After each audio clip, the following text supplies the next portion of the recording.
ትንቢት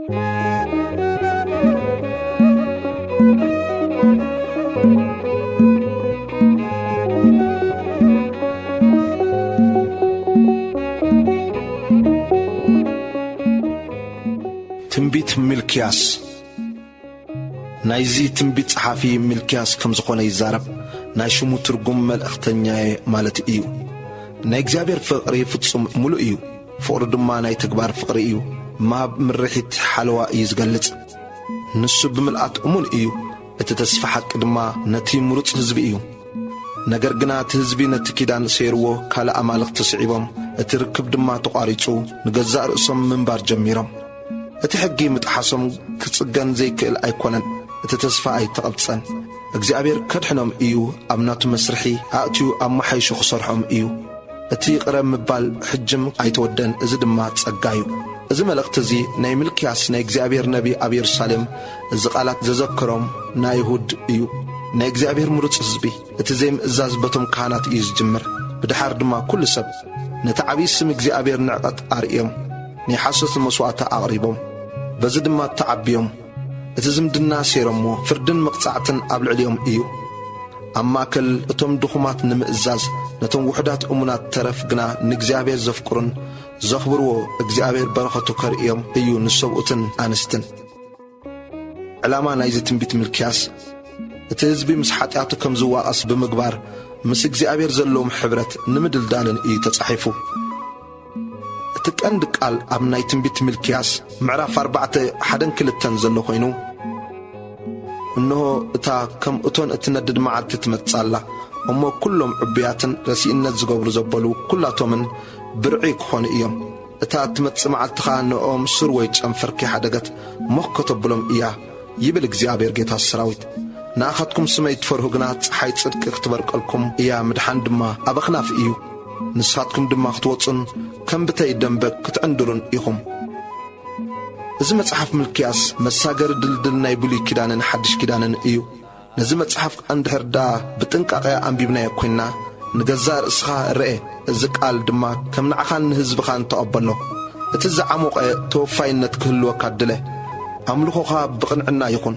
ከምኡውን ኣቕጣጫ ናይ ህይወትካ ንእግዚአብሔር ፍቐደሉ። እቲ ሓድነት ህያው ክኸውን ምስኡ ብፍቕርን ብይቕሬታን ክትነብር ኢኻ።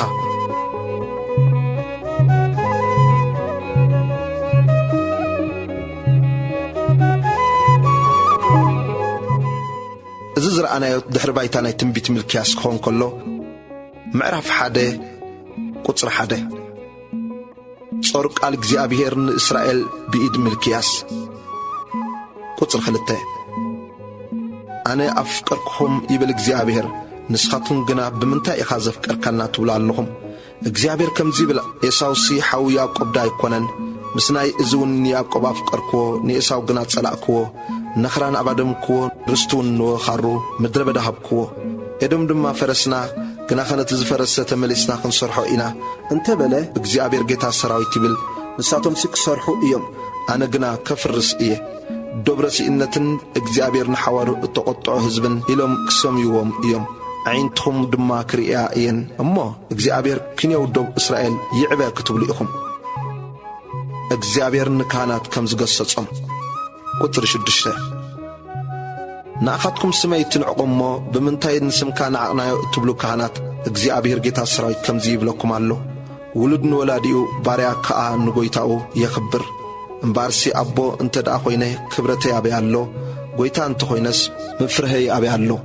ኣብ መሰውእየይ ርኹስ እንጌራ ኣቕሪብኩምሲ ብምንታይ ኣርክስናካ ትብሉ፣ መኣዲ እግዚአብሔር ሕሱር እዩ ብምባልኩም እዩ። ንመስዋዕትኻ ዕውር እንተ ኣቕሪብኩም ክፉእ ዶ ኣይኮነን? ሓንካስ ወይስ ሕሙም እንተ ኣቕረብኩምሲ ክፉእ ዶ ኣይኮነን? እስኪ እዝን ንምስለነኻ ኣቕርበሉ ይሕጐሰልካ ዶ እዩ? ወይስ ኣብኡ ዶ መጎስ ትረክብ ኢኻ? ይብል እግዚአብሔር ጌታ ሰራዊት። እምበኣርሲ ሕጂ ክምሕረና ኣብ ቅድሚ ኣምላኽ ለምኑ፣ እዚ ካብ ኢድኩም እዩ እሞ ኸገለ ካባኻትኩም ዶ መጎስ ክረክብ እዩ? ይብል እግዚአብሔር ጌታ ሰራዊት።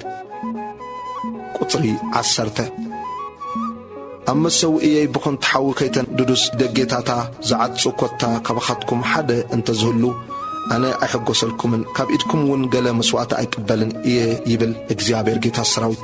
ስመይ ኣብ ማእከል ኣሕዛብ ዓብዪ ስለ ዝኾነ ስመይ ካብ ምብራቕ ፀሓይ ክሳዕ ምዕራባ ኣብ ኣሕዛብ ዓብዪ እዩ እሞ ኣብ ኩሉ ቦታ ንስመይ ዕጣን ይዓጥኑ ንጹህ መስዋዕቲ ድማ የቕርቡ ይብል እግዚአብሔር ጌታ ሰራዊት። ንስኻትኩም ግና ማዕዲ እግዚአብሔር ረኺሱ ረብሓኡ እቲ ምግቡ ሕሱር እዩ ብምባልኩም ተርክስዎ ኣለኹም። ንስኻትኩም እውን ኣየ ክንደይ ድኻም ትብሉ ኡፍ ድማ ትብሉሉ ይብል እግዚአብሔር ጌታ ሰራዊት። እተዘምተን ሓንካስን ሕሙምን ተምፁ ከምኡ ጌርኩም መስዋዕቲ ተቕርቡ እሞኸ ነዝዶ ካብ ኢድኩም ክቕበሎ እየ ይብል እግዚአብሔር። ኣነ ዓብዪ ንጉሥ እየ ስመይ ድማ ኣብ ኣሕዛብ እተፈርሐ እዩ እሞ እቲ ኣብ መጓሲኡ ተባዕታይ ዘለዎ ተመባጽዑ ኸዓ ንእግዚአብሔር ጐደሎ ዝስዋኣሉ ጠባርስ ርጉም ይኹን ይብል እግዚአብሔር ጌታ ሰራዊት።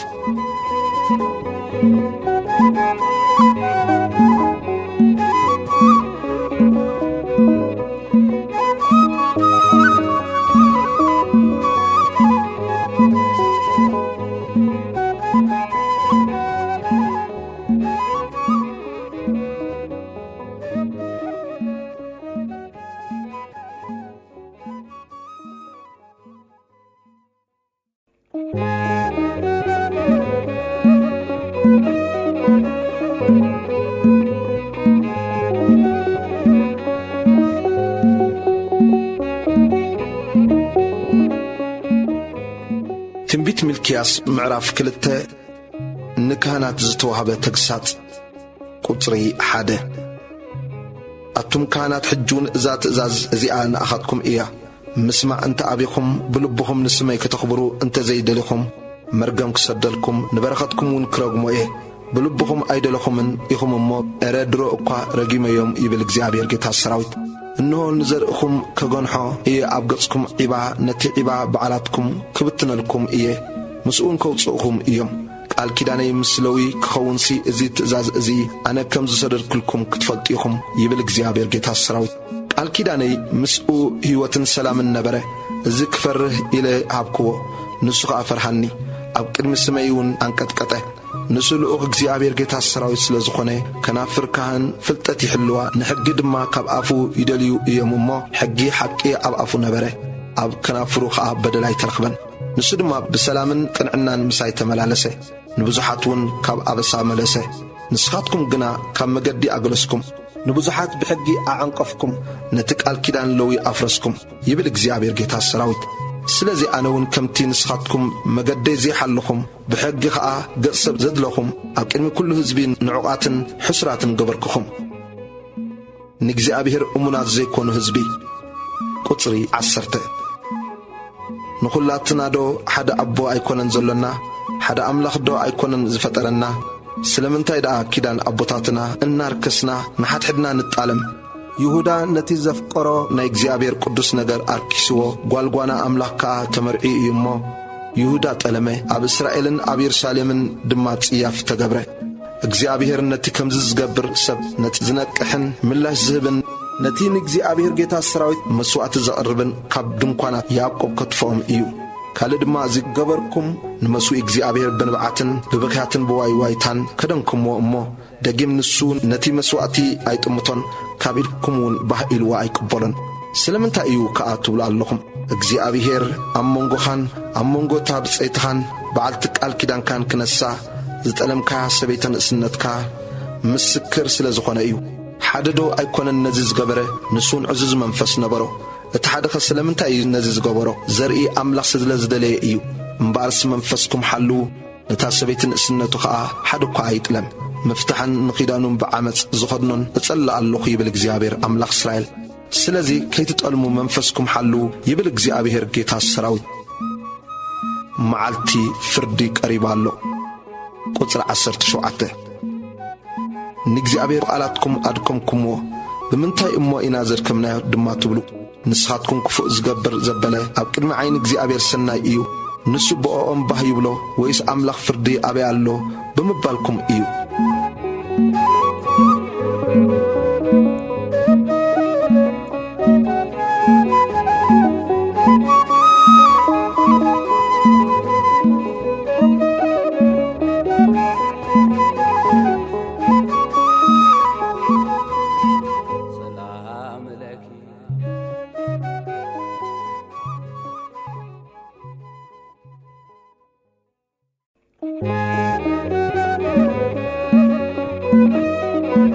ትንቢት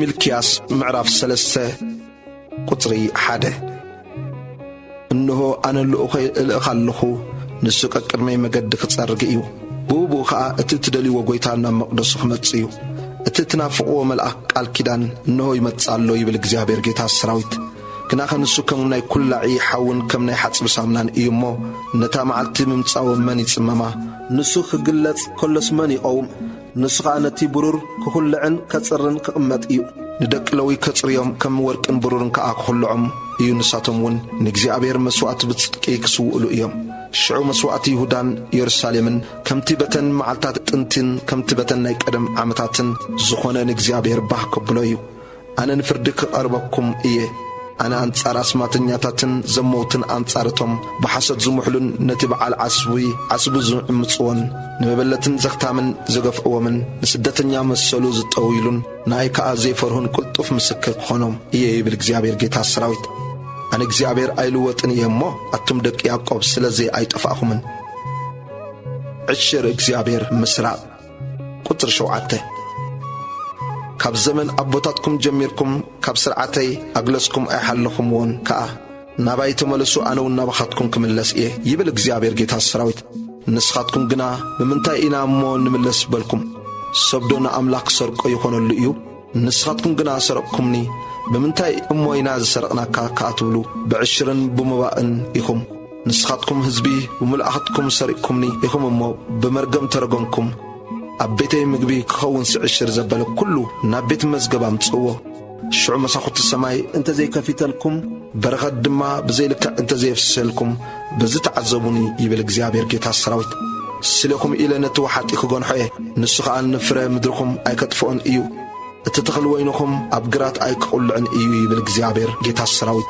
ምድሪ ሓጐስ ክትኮኑ ኢኹም እሞ ኩሎም ኣሕዛብ ብፁዓን ክብልኹም እዮም ይብል እግዚአብሔር ጌታ ሰራዊት ተስፋ ምሕረት እግዚአብሔር ቁጥር 13 ቃላትኩም በርታዓኒ ይብል እግዚአብሔር ንስኻትኩም ግና አንጻርካ እሞ እንታይ ተዛሪብና ትብሉ ኣለኹም ንስኻትኩም እውን ንኣምላኽ ምግልጋል ኮንትዩ ስርዓቱ ዝሓሉና ኣብ ቅድሚ እግዚአብሔር ጌታ ሰራዊት ድማ ክሊ ተኸዲንና እተመላለስናስ እንታይ ረባሕና ትበልኩም እምባርሲ ነቶም ዕቡያት ብፁዓን እዮም ንብሎም ኣሎና እወ እቶም ገበርቲ ረሲእነት ይህነጹ እወ ንኣምላኽ ፈተንዎ ኣምለጡ ኸዓ ቁጥሪ 16 ሽዑቶም ንእግዚአብሔር ዝፈርሁ ንሓድሕዶም ተዘራረቡ እግዚአብሔር ካጽን በለስ ሰምዐውን ነቶም ንእግዚአብሔር ዝፈርሁን ንስሙ ኸዓ ዝሓስቡን ዝኸውን መጽሓፍ መዘከርታ ኣብ ቅድሚኡ ተጻሕፈ በታ ኣነ ዝገብረላ መዓልቲ ንሳቶም ገንዘበይ ክኾኑኒ እዮም ኣነ ኸዓ ከምቲ ወላዲ ነቲ ዘገልግሎ ውሉዱ ዝንሕፎ ክንሕፎም እየ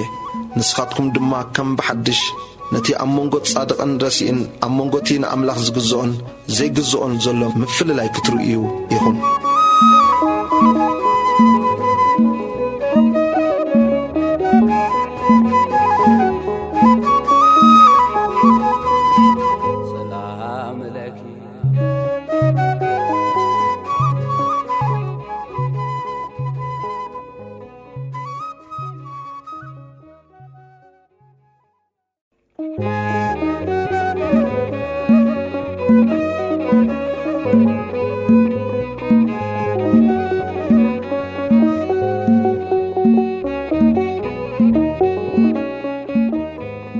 ትንቢት ሚልክያስ ምዕራፍ 4 ምምጻእ መዓልቲ ጐይታ ቁጥሪ 1 እነሆ እታ ከም እቶን እትነድድ መዓልቲ ክትመጽእ ኣላ እሞ ኩሎም ዕቡያትን ረሲእነት ዝገብሩ ዘበሉ ኩላቶምን ብርዒ ክኾኑ እዮም እታ ትመጽእ መዓልቲ ኸዓ ንኦም ስር ወይ ጨንፈርኪ ሓደገት እሞ ከተብሎም እያ ይብል እግዚአብሔር ጌታ ሰራዊት ንኣኻትኩም ስመይ ትፈርሁ ግና ፀሓይ ጽድቂ ክትበርቀልኩም እያ ምድሓንካ ኣብ ኣኽናፍ እዩ ንስኻትኩም ድማ ክትወፅን ከም ብተይ ደንበ ትዕንድሩን ኢኹም በታ ኣነ ዝገብረላ መዓልቲ ኣብ ትሕቲ ኸብዲ እግርኹም ሓሙኽሽቲ ክኾኑ እዮም እሞ ነረሲኣን ክትረግጽዎም ኢኹም ይብል እግዚአብሔር ጌታ ሰራዊት ቁጥሪ 4 ነቲ ኣብ ሄሮብ ንኹሎም እስራኤል ክኸውን ኢለ ንሙሴ ባርያይ ዝኣዘዝክዎ ሕጊ ስርዓትን ፍርድን ዘክርዎ እነሆ ተዓባይን እተፍርህን መዓልቲ እግዚአብሔር ከመጸት ነቢ ኤልያስ ክልእኸልኩም እየ ኣነ መጽአን ምድሪ ብዘጽንት መርገም ከይወቕዓስ ንሱ ልቢ ኣቦታት ናብ ደቂ